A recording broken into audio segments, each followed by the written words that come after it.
Innal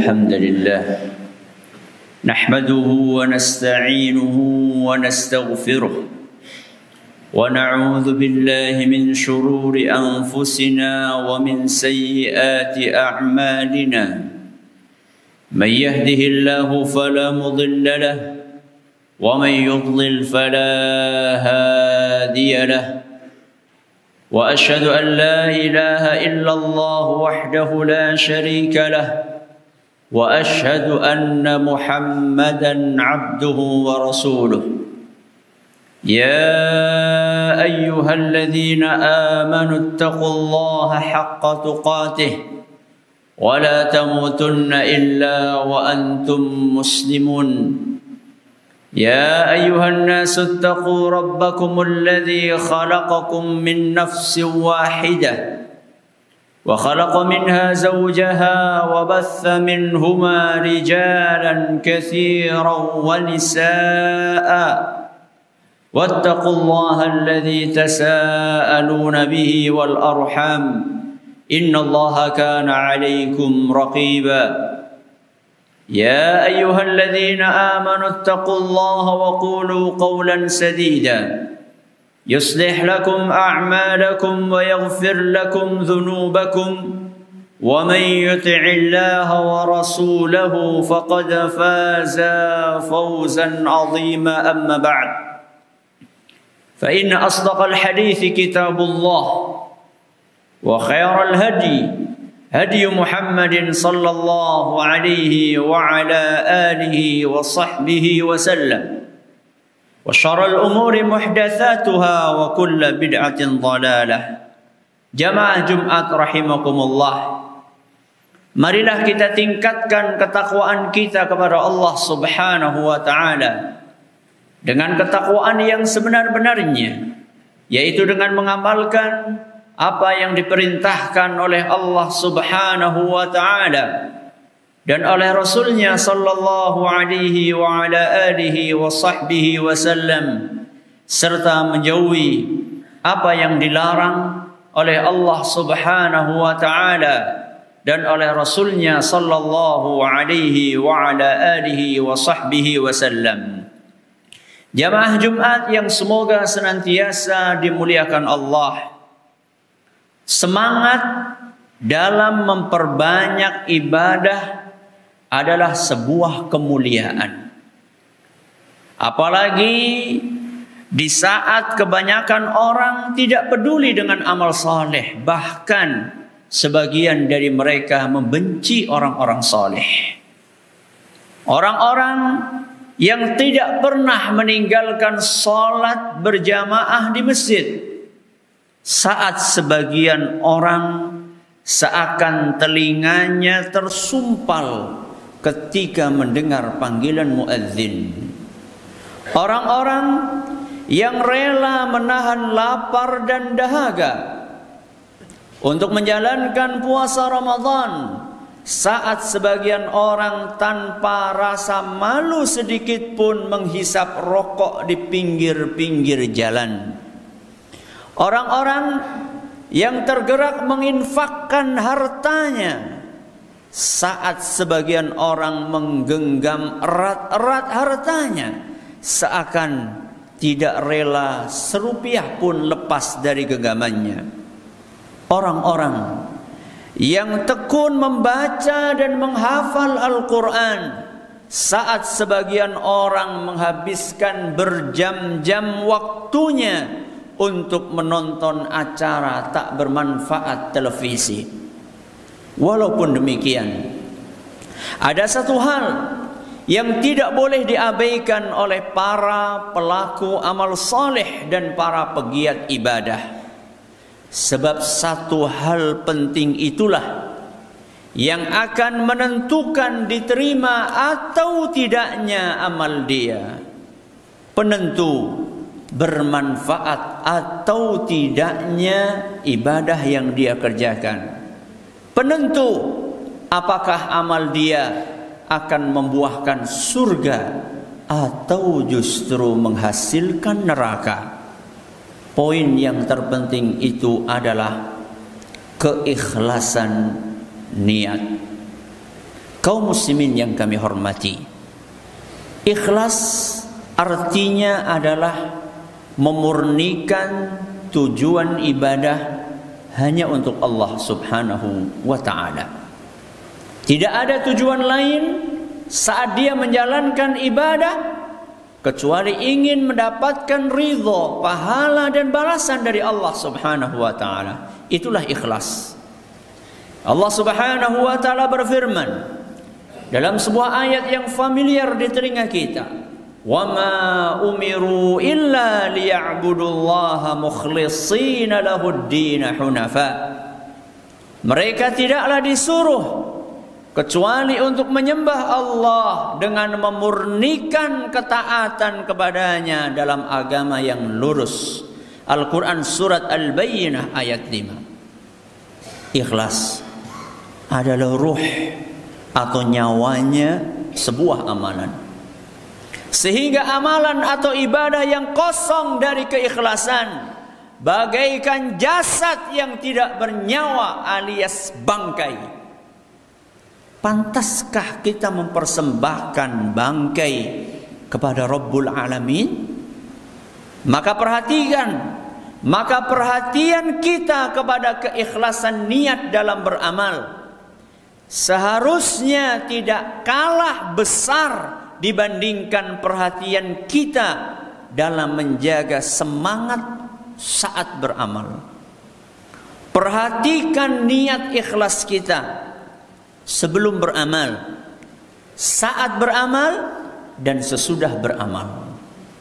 Sebelum beramal, sebelum kita mengamalkan kebajikan apapun, cek terlebih dahulu niat kita. Apakah keikhlasan sudah hadir di dalam hati atau belum? Seandainya belum, maka tata terlebih dahulu niat ini. Setelahnya barulah memulai untuk beramal. Ketika sedang beramal, awasi terus niat ini. Sebab setan berusaha keras untuk merusak keikhlasan kita. Apabila niat yang awalnya ikhlas di tengah-tengah beramal mulai melenceng, luruskan kembali, murnikan kembali, dan teruslah dalam perjuangan mengawal keikhlasan niat. Sesudah beramal, waspadai munculnya perasaan takjub dan bangga diri terhadap amal ibadah yang sudah kita lakukan.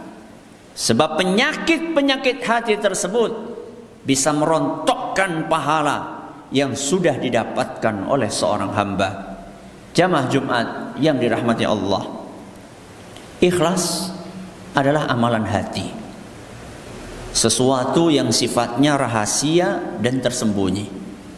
Akan tetapi para ulama kita menjelaskan bahwa keikhlasan itu walaupun tidak terlihat, keberadaannya bisa dirasakan melalui berbagai tanda yang terlihat.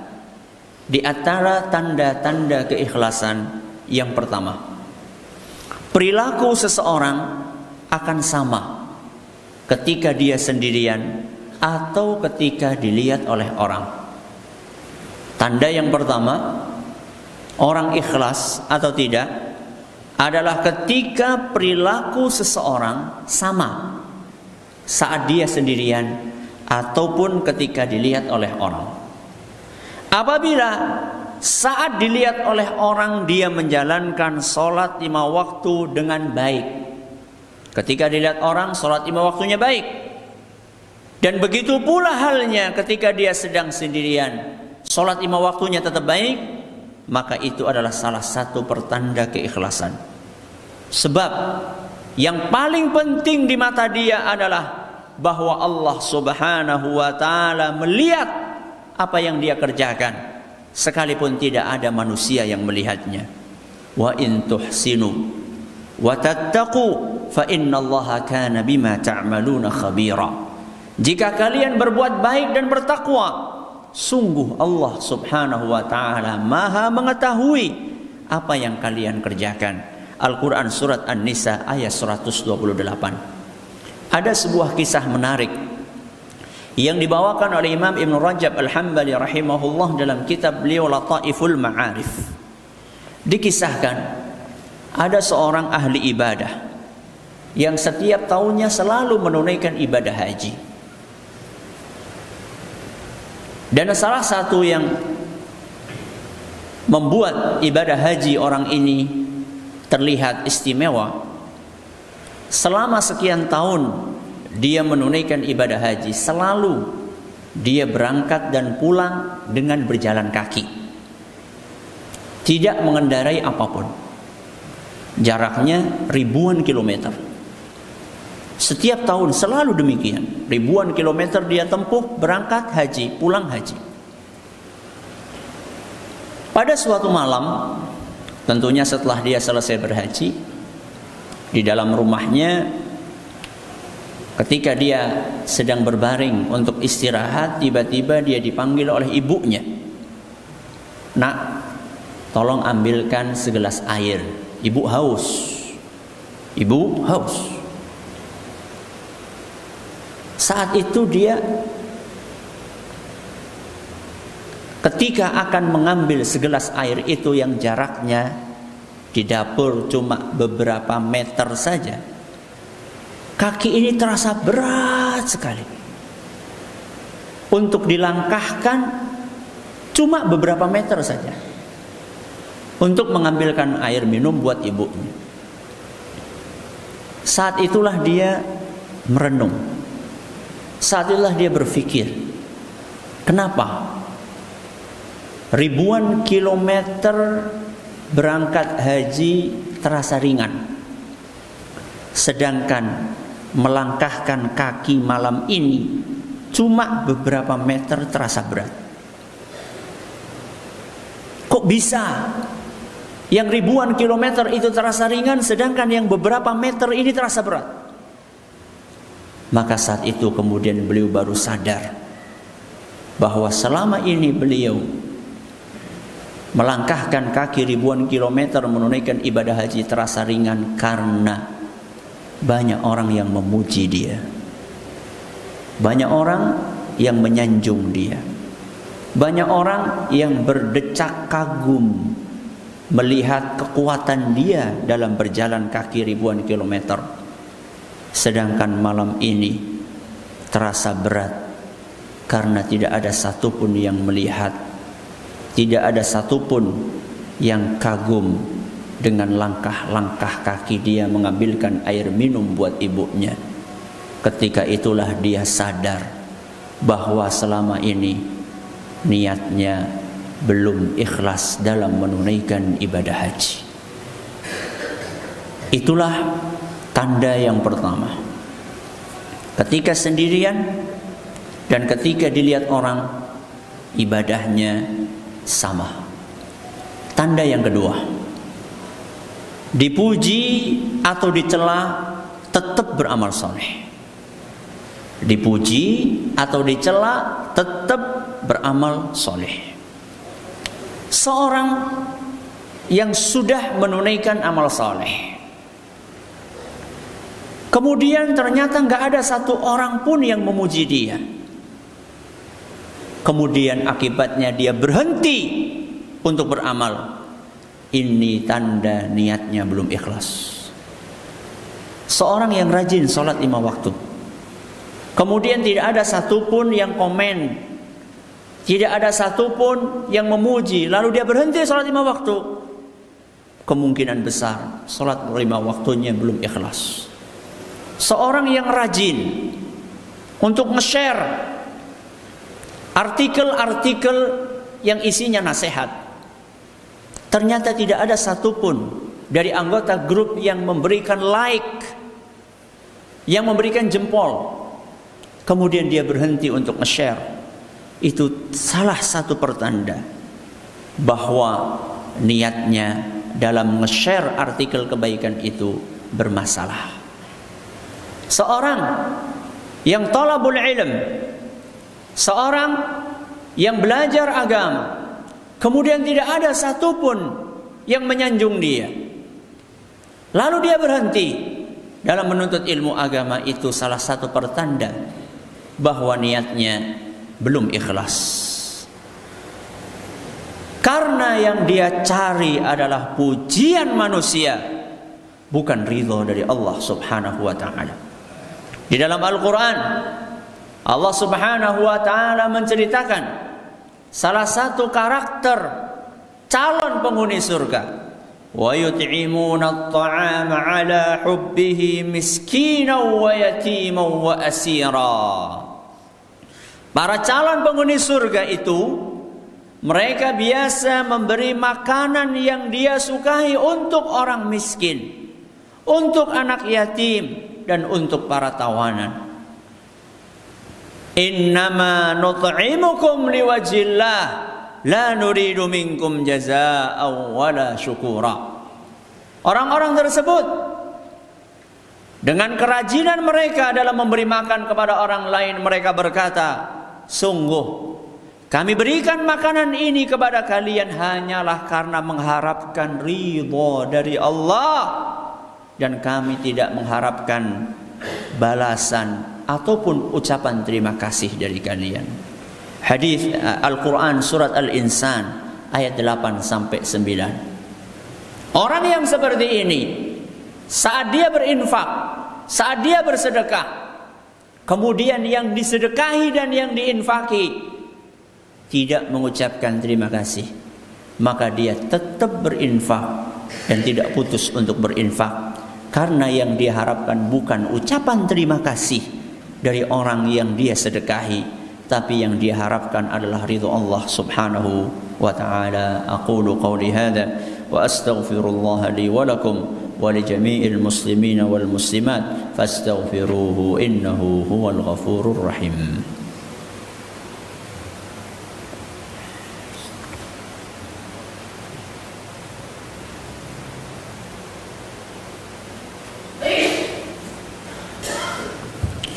Alhamdulillahi Rabbil Alamin, wal aqibatu lil muttaqin, wala udwana illa 'alal zalimin, wassalatu wassalamu 'alal mab'uuthi rahmatan lil alamin wa hujjatan 'alal khalqi ajma'in, ma min khairin illa wa dallana 'alayhi wa ma min syarrin illa wa hadzarana minhu. Salawatu Rabbi wa salamuhu alaihi wa ala alihi at-tayyibin wa sahabatihi al-mayamin wa ala man iqtafa atharahum wa sara ala hadihim ila yaumiddin, amma ba'd. Ibadallah, tanda yang ketiga, orang ikhlas dalam beramal, dia akan merasa tenang setelah beramal. Hatinya akan terasa bahagia, jiwanya akan terasa tentram setelah dia menunaikan amalan tersebut. Kenapa demikian? Karena Allah Subhanahu wa ta'ala itu maha membalas amal soleh hambanya, dan balasan itu Allah berikan di dunia dan di akhirat. Di antara bentuk balasan yang Allah berikan kepada para pelaku ibadah dan amal saleh adalah ketenangan batin, kebahagiaan jiwa yang dirasakan oleh hamba setelah dia beramal. Dan kebahagiaan itu bisa sampai taraf dia tetap merasa tenang sekalipun kehilangan segala sesuatu. Sebaliknya dia akan merasa sedih dan galau saat kehilangan sesuatu yang berupa ketenangan tadi, sekalipun dia bisa memiliki segala sesuatu. Maka apabila setelah beribadah, apabila setelah kita menunaikan salat, setelah kita membaca Al-Quran, setelah kita bersedekah, setelah kita birrul walidain, setelah kita berhaji, setelah kita umrah, setelah kita menjalankan amal soleh apapun, kok kita tidak merasakan ketenangan batin, berarti ada sesuatu yang bermasalah dalam ibadah kita. Berarti ada sesuatu yang keliru dalam amal soleh yang kita kerjakan. Dan salah satunya adalah mungkin karena kita kurang ikhlas dalam menjalankan ibadah tersebut. Perbaikilah sebelum terlambat. Hadza wa sallu wa sallimu rahimakumullah ala al-hadil basir was sirajil munir ala al-hadil bashir was sirajil munir kama amarakum bidzalika al-latiful khabir. فقال في محكم التنزيل إن الله وملائكته يصلون على النبي يا أيها الذين آمنوا صلوا عليه وسلموا تسليما اللهم صل على محمد وعلى آل محمد كما صليت على إبراهيم وعلى آل إبراهيم إنك حميد مجيد اللهم بارك على محمد وعلى آل محمد كما باركت على إبراهيم وعلى آل إبراهيم إنك حميد مجيد ربنا ظلمنا أنفسنا وإن لم تغفر لنا وترحمنا لنكونن من الخاسرين ربنا لا تزغ قلوبنا بعد إذ هديتنا وهب لنا من لدنك رحمة إنك أنت الوهاب اللهم ول علينا خيارنا وقنا شرارنا اللهم ول علينا خيارنا وقنا شرارنا اللهم ول علينا خيارنا وقنا شرارنا ربنا آتنا في الدنيا حسنة وفي الآخرة حسنة وقنا عذاب النار وصلى الله على نبينا وسيدنا محمد وعلى آله وصحبه ومن تبعهم بإحسان إلى يوم الدين وآخر دعوانا أن الحمد لله رب العالمين أقم الصلاة